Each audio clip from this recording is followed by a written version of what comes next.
Bom, estou preparado. Então tá bom. Pode ir.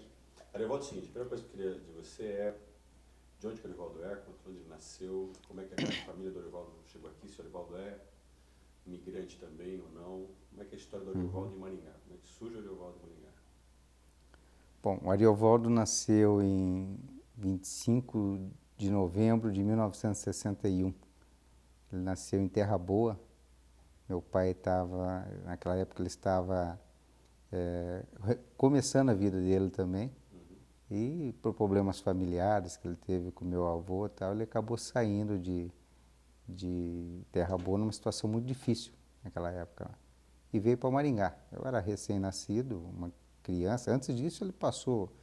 Na realidade, o que aconteceu com meu pai brigou com meu avô, e meu avô, aquele pai muito severo, aquela pessoa muito severa, botou a polícia para buscar meu pai. O senhor avô de alguma nacionalidade, alguma coisa assim, estilo Eu sou europeu? descendente português, Ah, né?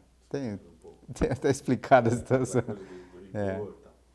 E meu pai fugiu de Terra Boa e foi para o interior de São Paulo e tal. E em 2 anos ele ficou mais ou menos meio perdido por aí, correndo do meu avô. E na realidade ele voltou e falou, estou correndo do quê? Não devo nada.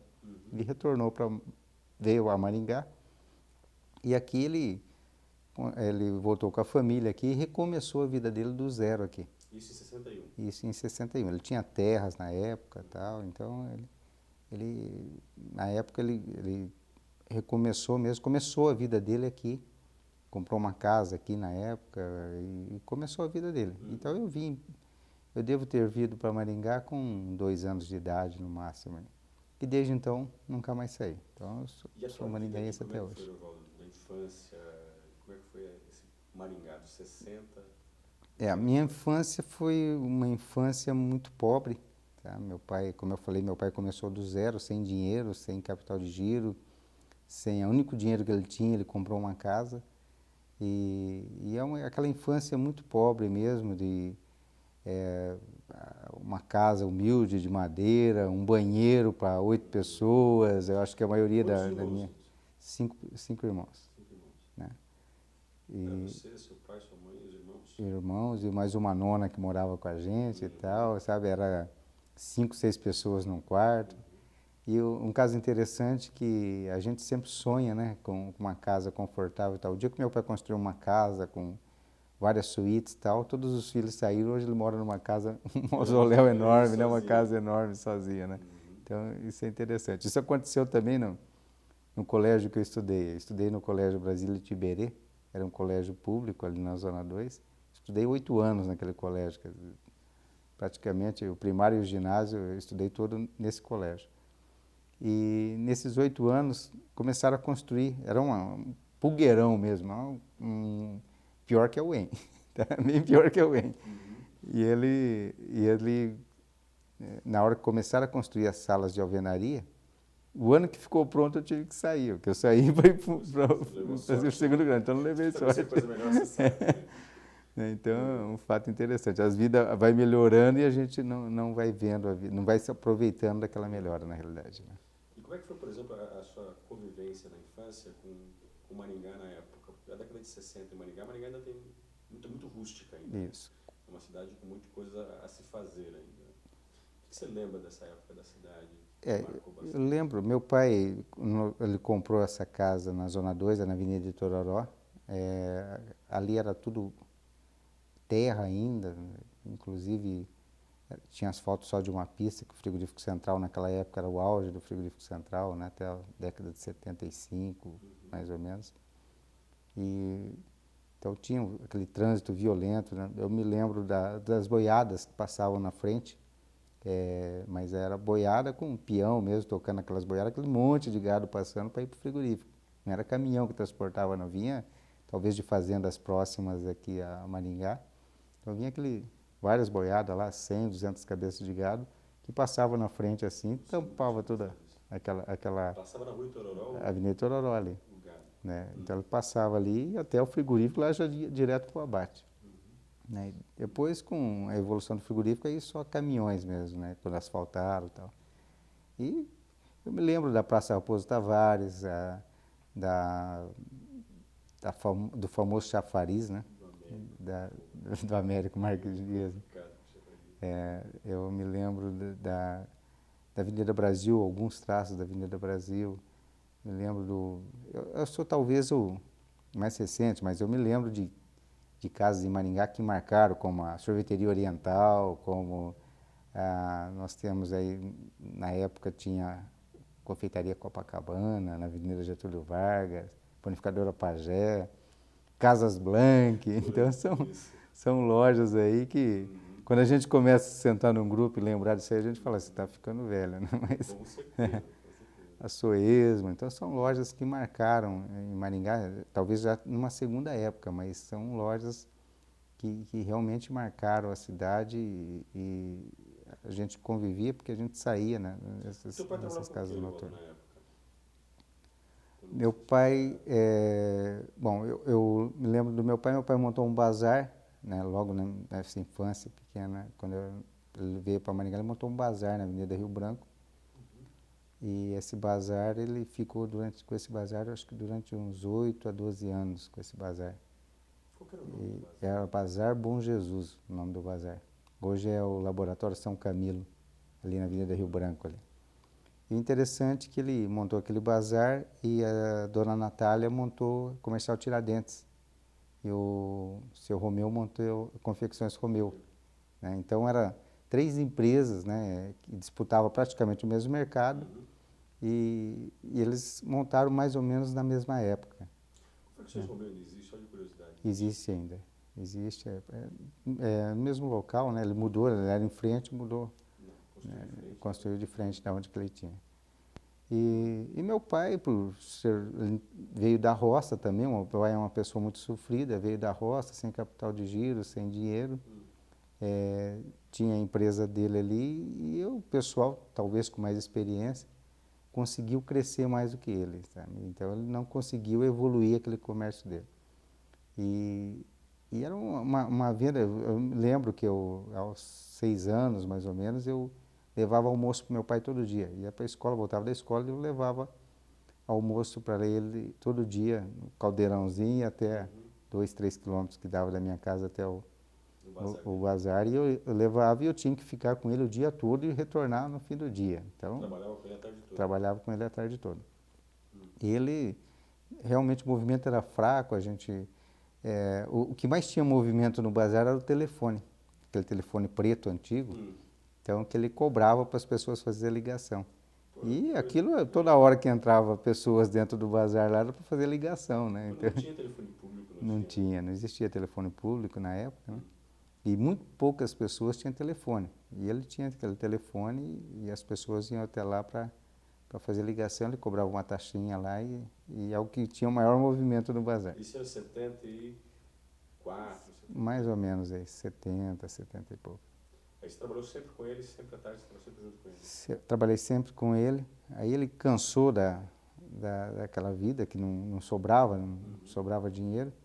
Ele acabou vendendo aquele bazar para um senhor que tinha uma mercearia na frente, ele vendeu aquela mercearia e comprou o bazar.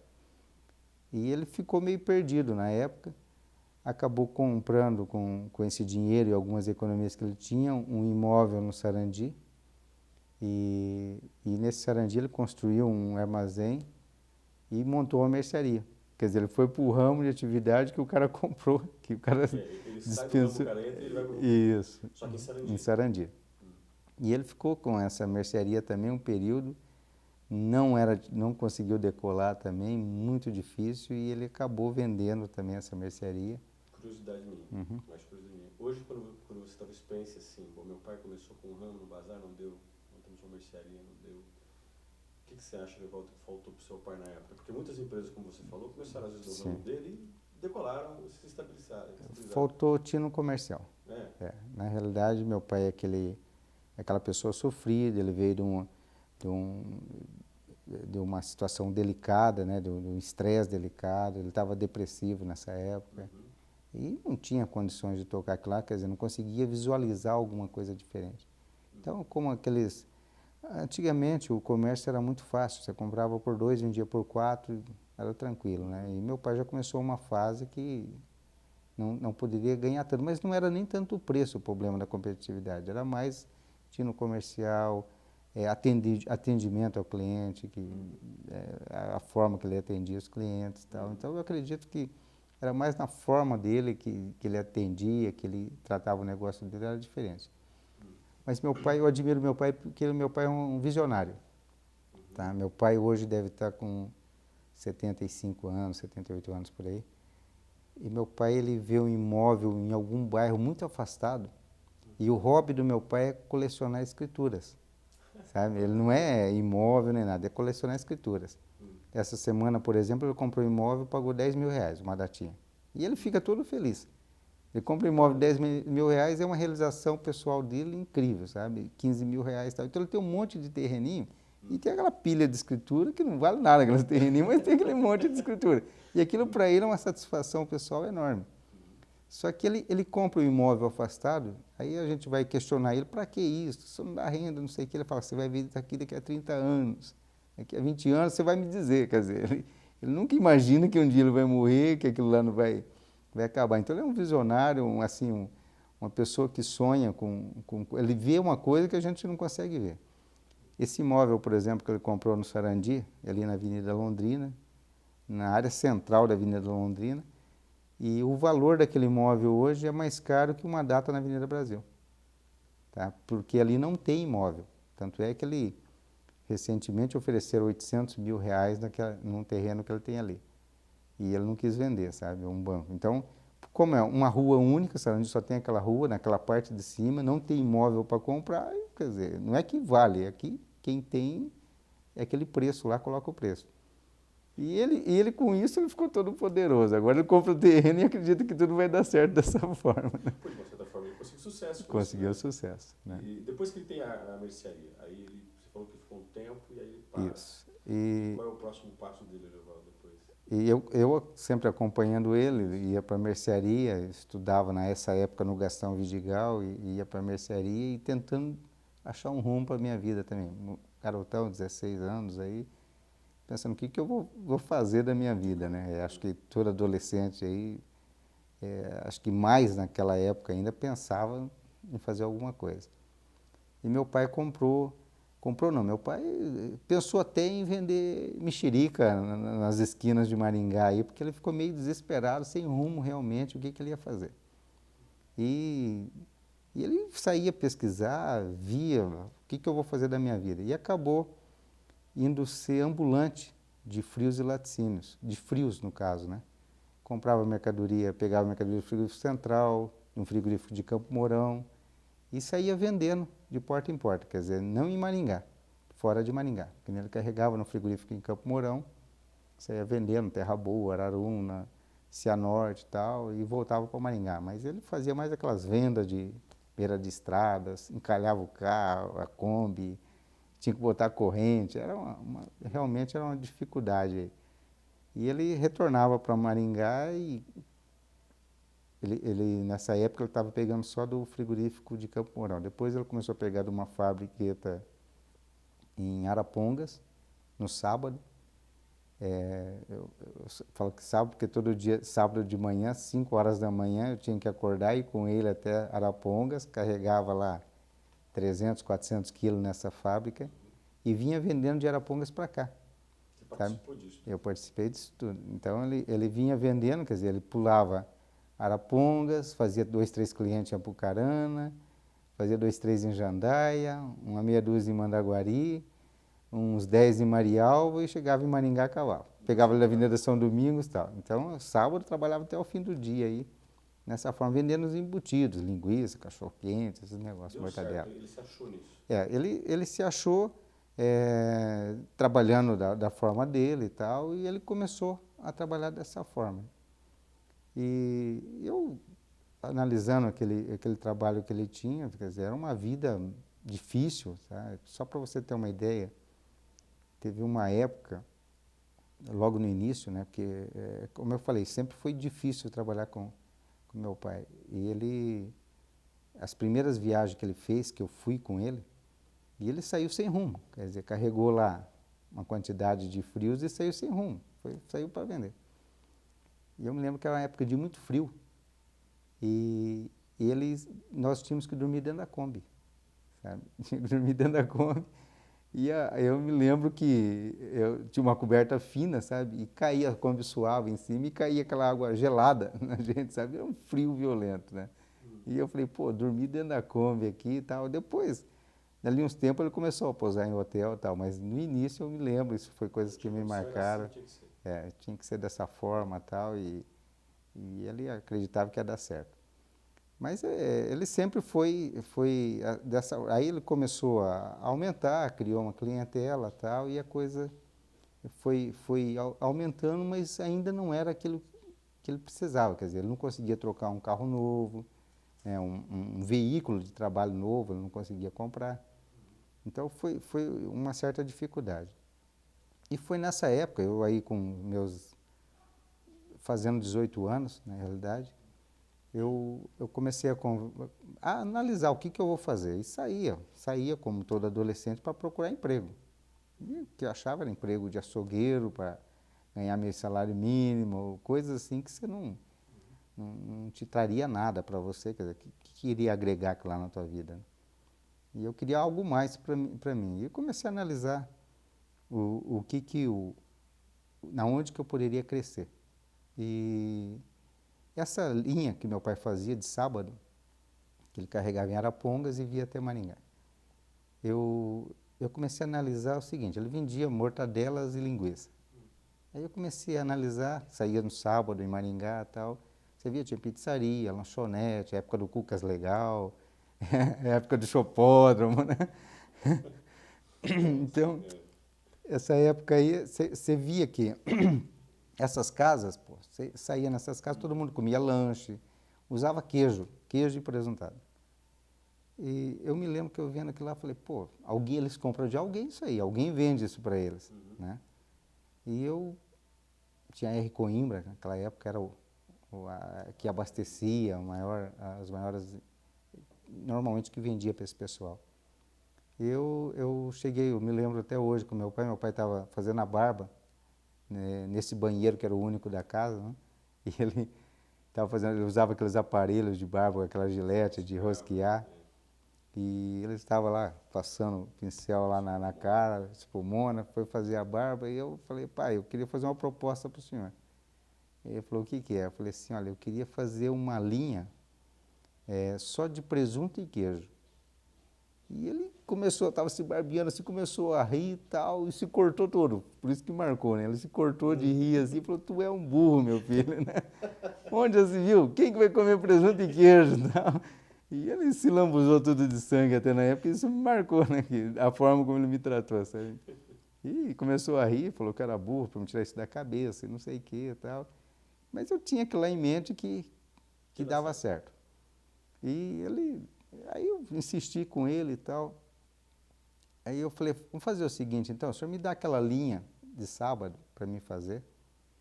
O senhor me empresta o dinheiro para mim comprar uma Kombi, eu pago esse dinheiro para o senhor. Aí ele falou assim, então eu vou fazer o seguinte, você vai fazer essa linha de sábado, vai ampliar o negócio, esse setor de sábado. Eu falei, se nós dois estamos fazendo, trabalhando junto com o senhor, então me dá que eu vou ampliar ela, fazer Maringá, não fazer uma Maringá, né? Aí ele falou, eu te dou, você compra uma Kombi, você vai pagar essa Kombi para mim, 100%, e eu vou ficar sócio da metade. Né? Proposta de pai para filho. É português mesmo, né? Eu, sem opção, eu aceitei, sabe? Aceitei a proposta e a coisa deu certo. Eu criei a linha só de queijo e mussarela e tal, provei para ele que o negócio era viável, dava certo. E aí ele ficou sócio e é sócio meu até hoje. Então, só para você ter uma ideia, aí eu comecei a atender pizzaria e restaurante, as necessidades deles, era milho, ervilha, ketchup, mostarda, quer dizer, você começou a atender com outro leque de opção. E meu pai, mais 1 ano e meio, mais ou menos, abandonou o que ele fazia. Abandonou o que ele fazia e parou de trabalhar, realmente, ele parou de trabalhar e ficou só eu trabalhando e tal, e comecei a ampliar o negócio e a coisa veio. 50% dele até hoje. Foi a proposta que eu fiz para ele e ele aceitou. Aí você entrou na vida empresarial. Isso, foi Que ano o foi início, isso, né? Orivaldo? Que ano foi o ano que você começou a linha com a sua Kombi lá? Eu acredito que foi 78, 80 por aí. 78,